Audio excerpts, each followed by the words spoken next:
Prihumduy, prihumanduya dal holdina. Hu prihumduy şey. La dola. Le kadar büyüsü maribata. Emülükçü büyüsünün daha tıka etne veyn. Ot büyüsünün üçün, hok büyüsünün üçün izal. Bilgilseyne ki, hu bağında olur. Hu büyüsün hıg dal ameliyet. Lagasın ibilgilsilç, sudina amelin at'ilme vara. Ve da söyle. Adal ibilgilseyne illay kadar büyüse, hu büyüsüne hıga ameliyet.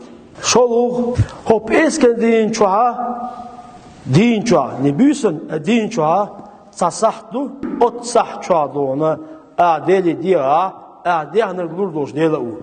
Mülk sahtu da bilgilsi dinak, hubağında olur. Ot hor sah çuhaga dağdaydı. Deli diyet. Öyle zübel. Kalzu, hudayak az vakkan oğlu.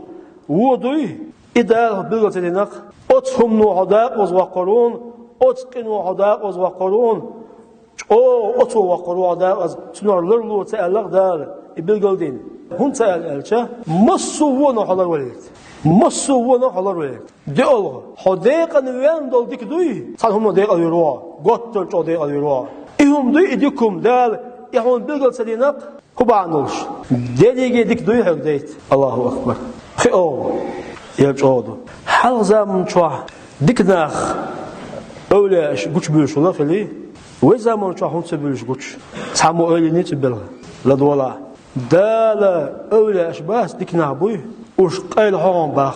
Uş qayl ha hun hayaça. Uş güç bolç. Uş nagan öyle aş buy xiça. Seside hu ordoş nahtsalç. Allahu akbar. Öyle tibel. Otsner, os dikner. Side hu ordoş bana buy. Uş tsalç. Dal uş qayl hawan bax. Öyle tibel. O babuyuz.